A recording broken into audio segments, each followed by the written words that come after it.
bandeko balandi ya Canal Télévision bote mingi na bino pe boye malamu na émission bongwana ya mokolo ya lelo ezali spécial tobengi yango spécial pourquoi parce que tokolobela penza mingi makambo etali santé toyebi ete moto soki nzoto eza malamu te santé eza malamu te en tout cas makambo moye etambola na ndenge esengeli ezali te na yango toyambi mpona bino mwana moka faire zelo emploi oyo azali bongo politicien pharmacien chercheur pe économiste elongo na ye nde tokolobela vraiment mingi mpenza mayamatali grippe toyebi na sèche poussière ezalaka mingi malili ezalaka en tout cas ezalaka période oyo bato bazwaka mpenza mingi oyo tobengi grippe saisonnière ya atakaka bato surtout bana ya mike mikolo soki omibateli mpenza te en tout cas okozala exposé na yango tobandi koyeba tobosani pe te ke mikolo eleki mpe mikolo tozali kovivre na yango pandémie ya coronavirus ndenge eningisaki basymptôme ezali à peu près ndenge moko mais ezali lolenge moko te na grippe coronavirus ezali mosusu grippe pe ezali mosusu elongo na ye nde akolimbolela biso akotalisa biso mpenza différence entre babokono wana nyonso mpe akoexplike na bato nyonso lolenge nini esengeli komibatela mpona kozwa bokono ya grippe te mpe soki ozwi yango nini esengeli kosala mpona kobika na bokono yango. Sans plus tarder toke kopesa mopaya na biso ya mokolo ya lelo mbote mwana mboka Ferdinand to mbote na yo mbote mingi madame toyambi na esengo na plateau ya mbongo na ya mokolo ya lelo tokota mbala moko na bozindo ya masolo na biso ya mokolo ya lelo kolimbolela biso grippe saisonnière expliquer un peu na bato po moto mosusu akanisa mwana aza kosu eza grippe te moto mosusu aloba te écoulement nasal eza grippe te donc différencier un peu grippe expliquer bato penza na bozindo c'est quoi la grippe.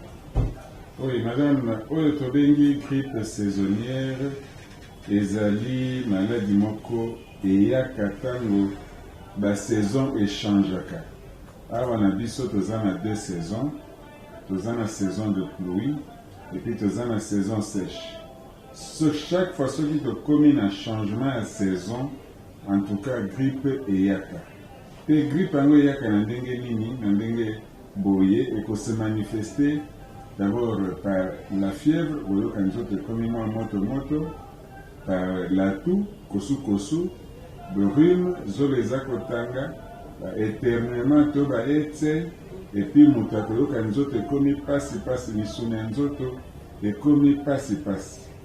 Et madame, ça fait plus de 20 ans que nasalaka baconférence na bahôpitaux pe nayebisaka na baminganga ete maladi oyo ya grippe ewitaka toujours na Chine soki ebandi na Chine avec ba mouvement migratoire ndenge bato baza kotambola kokende Chine baeuropéen baaméricain baafricain nde bakozwa virus wana bakoya na yango epai na biso puis ezali virus moko très mortel parce que la complication ya grippe eza la complication d'ordre respiratoire omona moto akomi pema mokuse et soki azwi baso ya malonga te moto akofi. Donc voilà un peu si je peux me résumer à propos ya bokono wana ya grippe. Alors yango etambolaka elongo na mopepe. Donc soki moto moko aza na grippe akoti na bus moko pe asali etse na ye moko etse wana ekobimisa mwa bagouttelette ebele na zolo pe akokontamine bato ebele na bus wana. Moto oyo aza contamine soki akei kokota epa mosusu na bus le lendemain ye pe akontamine lisusu bato kuna. C'est ainsi que contagion ya grippe eza très rapide pe bato bazwaka maladi wana mingi. namoni awa obetisi te mpona koloba ete grippe saisonnière ezwaka na début ya saison biso tokanisaka kaka peut-être soki ekomi mama mingi ezalaka te elanga esengeli saison sèche kobatela bana kosombela bana batriko bapule biloko malili kopesa bango baboisson chaude mais nayoki awa olobi ezalaka na basaison nyonso ndenge awa na Afrique précisément awa na Congo démocratique tozali na 2 saisons saison de pluie na saison sèche donc dit peut que kozwa bato pendant la saison de pluie. Bien sûr. Si tu as la saison sèche, tu as continuer dans la saison sèche dans le Babanda, mois de juin, juillet, août, septembre, on a la saison sèche. Depuis la perturbation climatique de côté, Bamboule y a en octobre. L'air que dans la saison de pluie, obligatoirement, grippe et zongia, on a dit, on a un poteau, on continue hiver. Bango kuna pe grippe beti bango, biso a fait grippe beti biso. Si le biso toza na été, na saison sèche, bango kuna baza na été, grippe eza kobeta biso awa, kuna pe eza kobeta bango. Donc c'est toujours na ba changement de saison que malade wana et se manifestaka mingi. Maladi wana se manifestaka mingi dans la saison na yoki awa olobi ete moto soki aza na grippe na kati ya esika soit na nde toza na kati ya sable moto éternué ekoki kozwa bato ebele to mpe na kati ya bus siko esalaka combien de temps esengeli na moto oyo azali à terre oyo aza na grippe amibomba to afanda mpona contaminer bato mosusu te esalaka combien de temps? Est-ce que sengeli une semaine au fandi après tant au kobima et ça la temps nini pour ozala au contaminer bato? Madame, à moins d'une semaine, ce que ça moins d'une semaine aux en grippe, là tu peux contaminer les autres. Mais grippe, ceux qui ont béli pendant une semaine, et même ceux qui ont eu traitement à Malongate et Yango Moko, et Kobandako si la tire et Kolokate les autres bien. Donc, dans moins d'une semaine, chose en 3-4 jours de grippe, tu contamines les autres.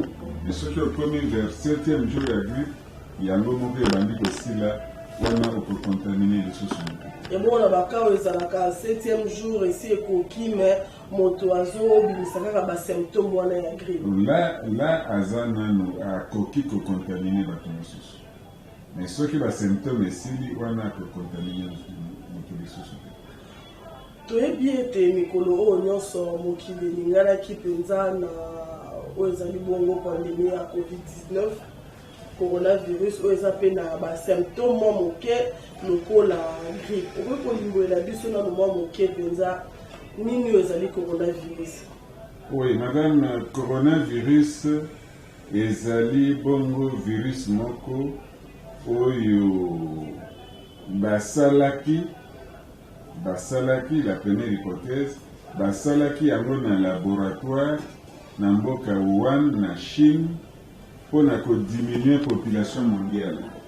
Mindele bamonaki ete bato bakomi ebele na mokili, il fallait diminuer la population mondiale et surtout koboma bato mwindo biso bato toza na peau noire po mindele balingaki bazwa Afrique comme domaine privé na bango.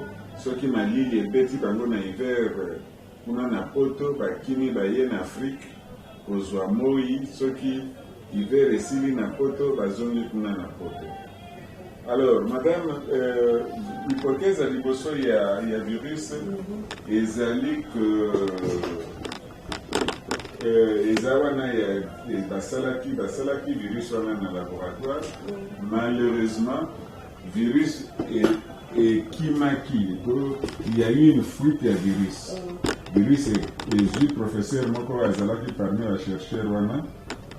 Comment il peut présenter les signes Moko, paiement, tout ça, va mener à l'hôpital sans que il y ait le coronavirus. Pour l'hôpital, il y a quelques contaminés, il y a Moko à Koufi, bateau batikali l'hôpital va contaminer les choses batebele que malade est comme Mokili Mobimba. Kabengi coronavirus. Bien que les Chinois bawanga na quelque malade utaki kunate, malade utaki epana babopo, ceux qui OMS a tindi l'équipe d'enquête pour que les koyeba origine malade wana na Chine, ba Chinois balingaka te. Alors, deuxième hypothèse ezali que Chinois balingaka kolia banyama ya mobeso mingi. Et notamment nyama oto bengi pangolin. Pangolin ezalaka mwa nyama moko azana bekai ebele. Azana bekai ebele ba ekai wana eservaka bango kosala ba sapatu pe kosala ba ceinture biloko ya kweli. Alors nyama wana epana biso wana Congo bazwaka ngo na zamba. Pe soki okei na zamba omoni pangolin okolokota na maboko parce que aido kimate. Soki amoni mutu azwi mutu na ye akotisi anase ya makolo atelemi kaka wana. Oye olokoti ye akobouge te eloko te omene na mboka obomi ye pe oleli.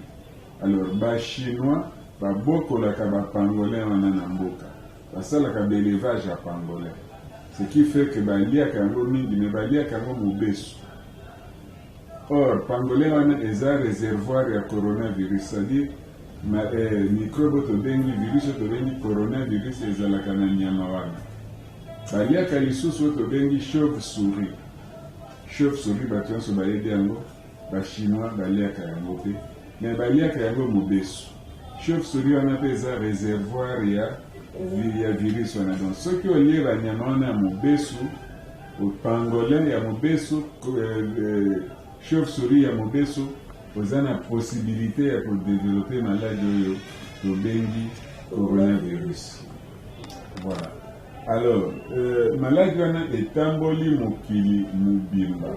Etamboli mokili mobimba. Quand ndenge tolobaki avec le mouvement migratoire pour l'air maladie ebandi na Chine, mokili mobimba suspecté. Non, maladie witi Chine, maladie Chine a bloqué ba frontière. Banda décembre 2019, ti lelo avion moko ekendaka na Chine te kememi ba africain, ba européen, ba américain ndenge tobanda okende na foire na bango ya Guangzhou. Na foire wana ya Guangzhou omona balindele babiki bipai na bipai baye kotala ba invention ba Chine. Banda 2019 wana ti lelo la frontière ya Chine ezalaka fermée, baza kobunda na épidémie wana. Et c'est le seul pays au monde qui a su contenir cette épidémie. Sauf que dans Nicolas Leki, coronavirus est pour rattraper les Chinois, mais na autobengi variant Omicron, le variant sud-africain. Donc il y a Kozwabango, notamment dans la ville de Shanghai, ça qui confinement presque à 2 mois par 3 jours d'inaté. Nicolas Nayo qui est commis dans la ville Moussousou à nuit, on a côté un confinement 1 semaine, donc les virus moko et qui vraiment na Chine. Il y a un peu étambolaka na mokili. Pe se manifeste presque na ba symptômes moko na grippe. C'est-à-dire aux moto azana na COVID-19, na moto azana grippe ba ko développer ba symptômes moko. Ce sont les mêmes symptômes. À la différence que moto azana coronavirus et asala ka pema noki, c'est-à-dire complication. Il y a grippe na lobaki en réserve la complication respiratoire. Na coronavirus c'est complication respiratoire, mais complication il y a kambang na cas coronavirus. On a moto pene comme mukuse il faut bâtir na ba respirateur a comme pene mbangu pe toyoka ki batu bakufa ki ebele. On a perdu beaucoup de grandes personnalités, ba Manu Dibango, tout ça, ils sont morts à cause de ce coronavirus. Donc ba symptômes des amoko, moto azana moins fièvre, moto azana kosu, moto azana rhume, moto azana éternuement, pe moto azana pema. Pema wana complication grippe ekoti na niveau ya poumon déjà et bandi kosala ba complication nde emenaka batu na liwa. Toyebi ete maladie wana ebomi entre 13 millions et 15 millions de personnes à travers le monde. C'est vrai que mindele basalaki virus wana po baboma biso baafricain, et heureusement nzambe alingaka Afrique mingi, nous avons été épargnés ya grippe wana. Basali makasi baye kozwa vaccination po bango moko bakufi mingi, il fallait pas se protéger. Baye kosala vaccin liboso ya AstraZeneca, baye kosala ya Pfizer, baye kosala Johnson, baye kosala Moderna, ba Chinois baye kosala vaccin Sinovac. Le vaccin wana et diminuer la maladie mokene et si ça qui maladie wana na mokilité. mpe toyokaki ete bavaccin yango eza kopose baproblème ebele, notamment bavaccin ya AstraZeneca oyo ebandaki kosala bathrombose. Thrombose c'est-à-dire makila eza kosala mwa baboule moke baboule wana eza kobouche bavene, makila mwa etambola bien te, et il y a eu quelques personnes qui sont mortes de ça. Mais biso na Afrique, Nzambe asungaki biso maladi wana ezwaki biso mingi te, bato bakufi mingi na Afrique. Et toyokaki ete coronavirus ekomaki kose mute, kosala mutation, c'est-à-dire kochange lolenge na yango. Tobandaki na coronavirus ya liboso, après toyei kokoma na variant alpha, toyei kokoma na variant delta, après toyei kokoma na variant sud-africain oyo bayaki kobenga variant omicron. Mais variant omicron wana avantage nango ebandaki koboma lisusu te, mpe basymptôme nango ezali exactement basymptôme ya grippe ordinaire oyo tobengi grippe saisonnière.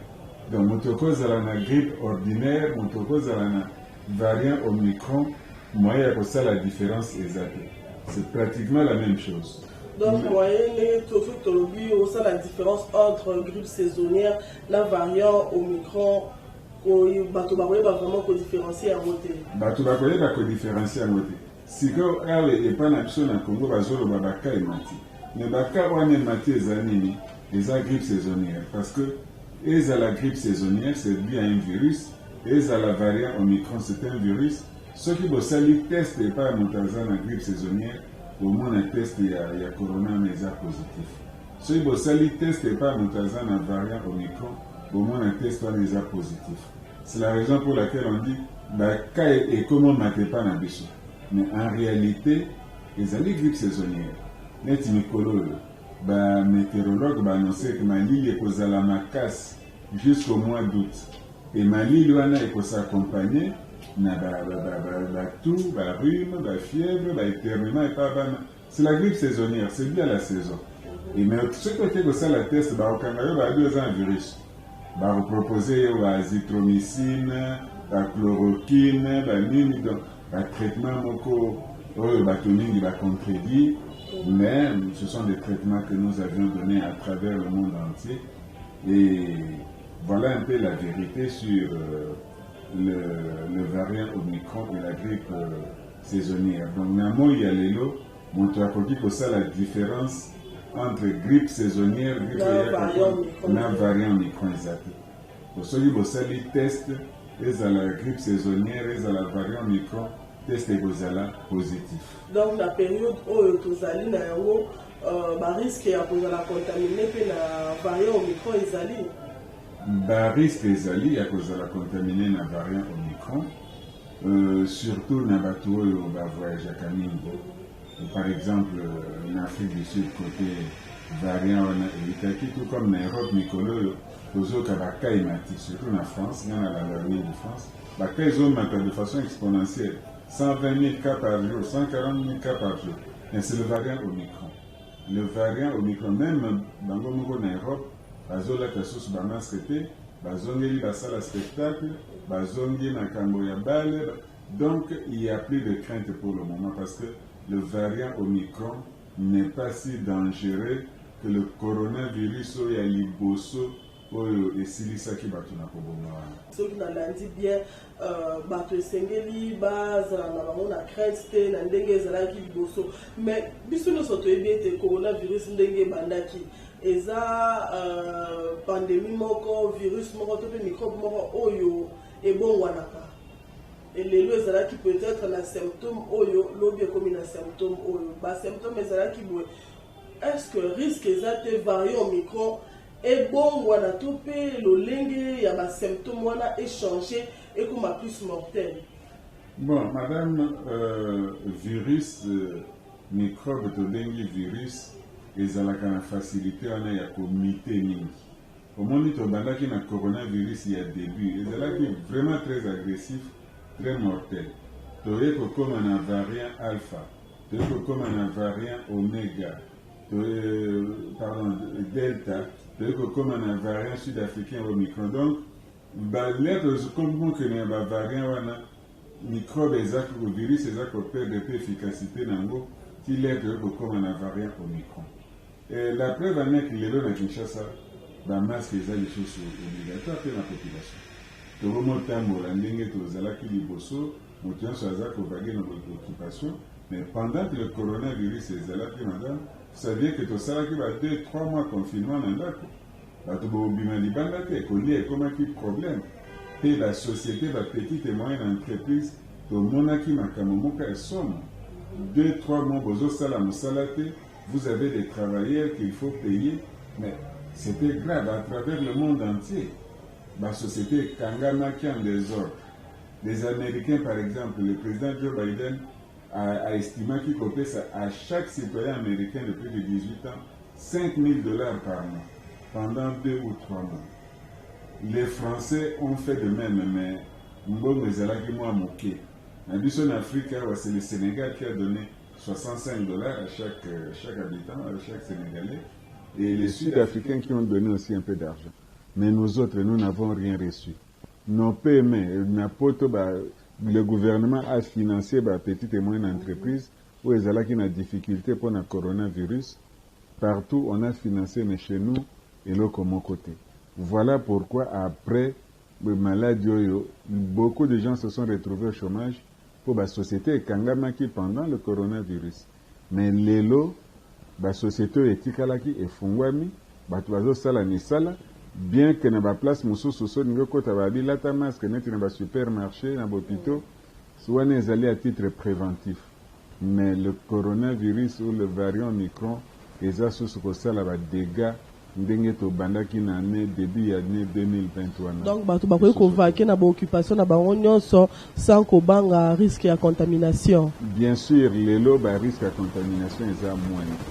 Le risque de contamination est moindre parce que avec le variant Omicron, experts, scientifiques ont remarqué que la mortalité est à l'issue de ma capacité.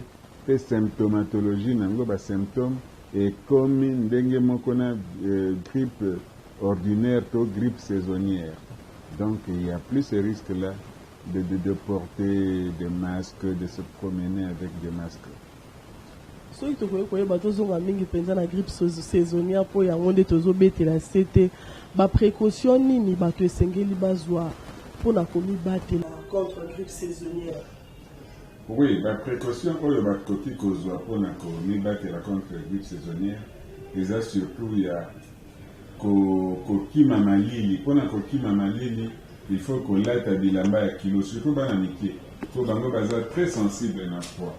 Pour couvrir bien na bilamba ya moins kilo, précoce surtout, au micro na peau quoi, il fait très froid. Il faut bien couvrir les enfants pour éviter que soit grippe saisonnière. Mais au cas où grippe se manifeste, au cas où mon oiseau grippe, eh bien nous avons des traitements qui sont adaptés à un traitement y a grippe. Pour Nabana, nous avons le niférinol, le sirop nourrisson enfant. Pour l'adulte, nous avons le niférinol sirop adulte. Et puis nous avons le niférinol plus en comprimé. Le traitement wana est très efficace. Je sais ce que je dis.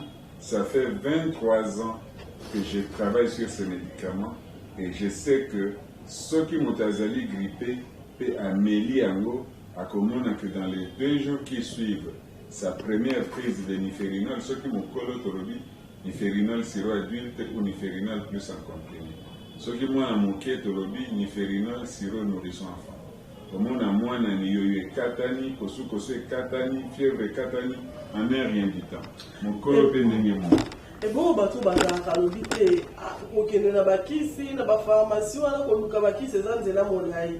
Tikanga na salisa ndenge lobaba ba salisa ko salisa lokola comme ndenge ba na bokoko médecine indigène ozo lobité na latisa mona okotisi na kati ya vunga otieba makasi otieba nini wana eza na risque par rapport ya kozwa traitement normal ya mundele eza na risque de mon côté eza ba traitement moko ezali approprié pour eza makambo totangaki na classe eza traitement moko eza approprié mais il faut le dire eza traitement ya bato baza na possibilité mingi te moto aza na possibilité koyebisa ete ezwa la kasa ya manga, bakasa ya papaye, balumba, tokisa na moto zwa couverture finale, après vapeur on est comme ça.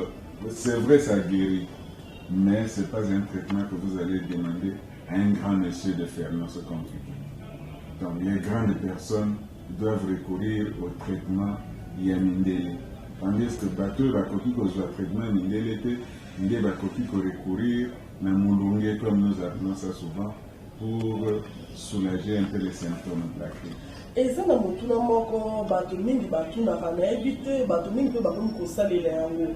Et ça ba vix c'était kamaka moto akozwa ti azuite na ye azu vix pour asali peut-être ils ont la utilisation mosusu usage na ngomba na mosusu c'est usage externe ya côté yango na te na ye oya komela pour amela yango et soulager. Dans un premier temps tout à komela yango komona ke soulager mais ba risque la pratique wana ezali. Non, bah risque exalté parce que la pommade wana surtout ezali ba pommade à base ya eucalyptol, à base ya camphre, à base ya menthol, ba huile nyonso wana tobenga comme ba huile essentielle. Eza na ba propriété antiseptique.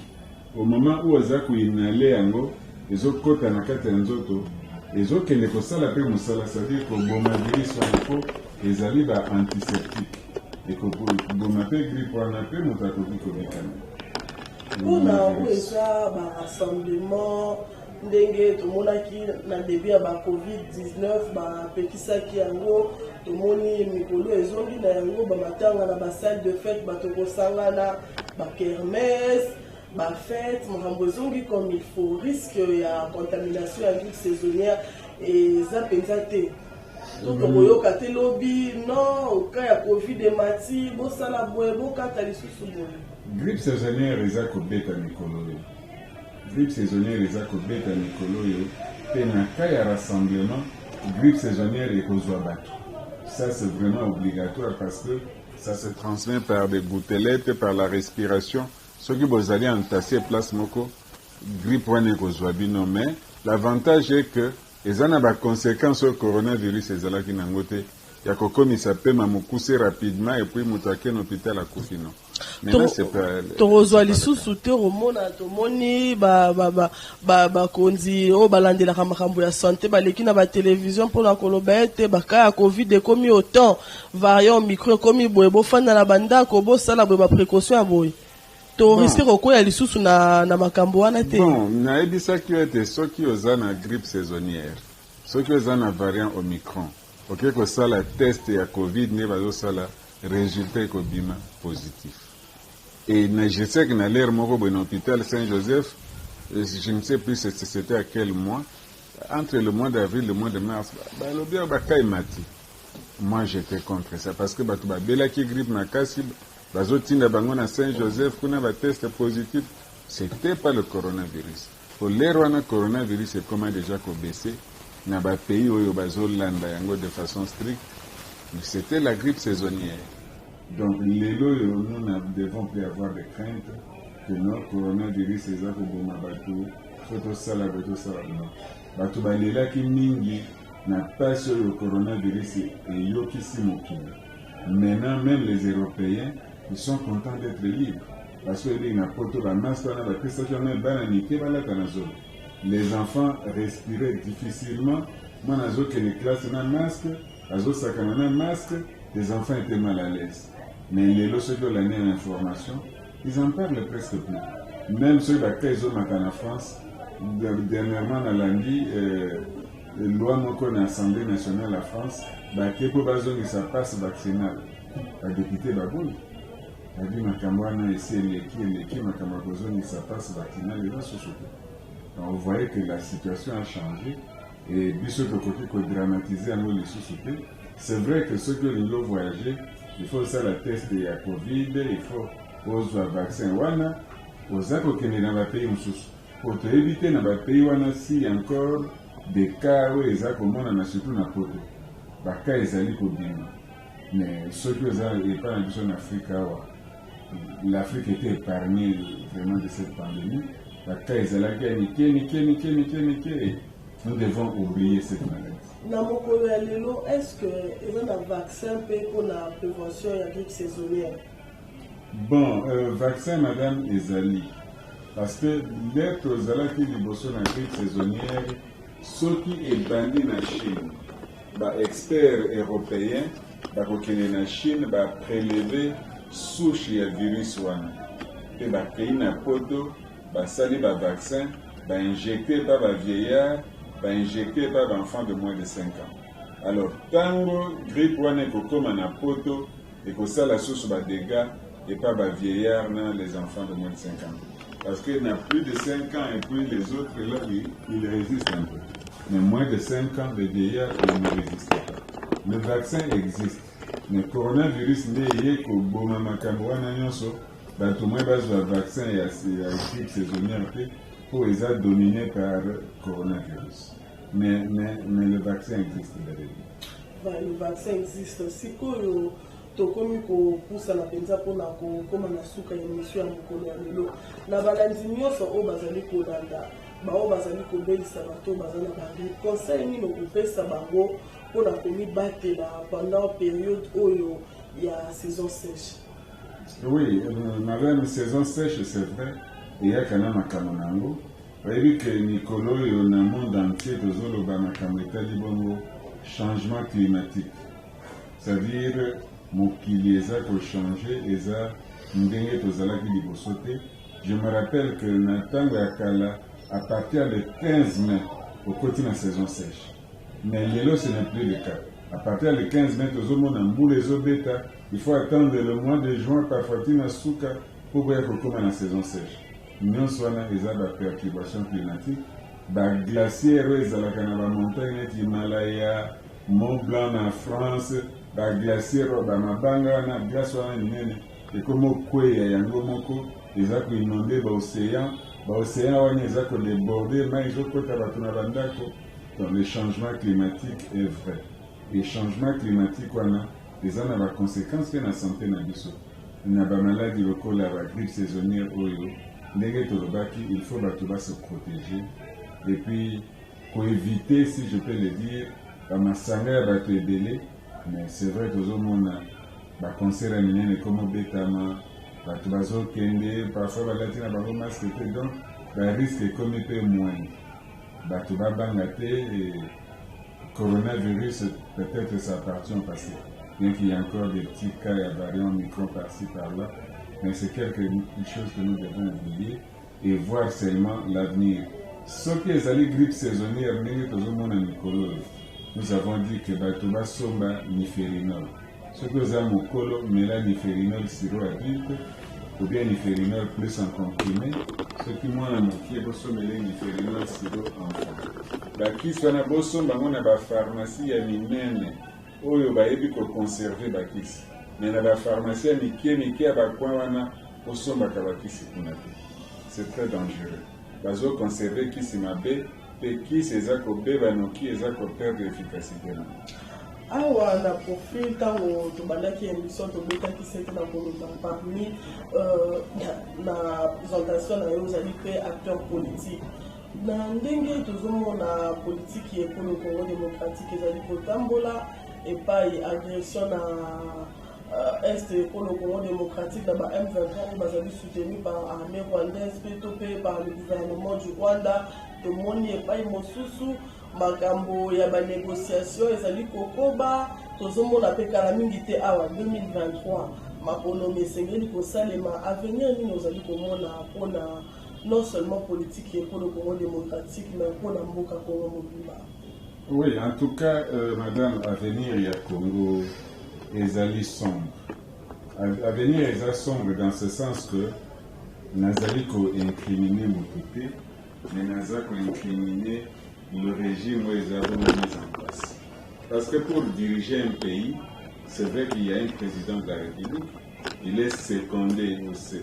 Oui, secondé par les ministres, les députés, les sénateurs, les gouverneurs de province, les administrateurs de territoire, les chefs de secteur, les chefs de cité, les chefs de quartier, les chefs des avenues, les chefs de rue plutôt.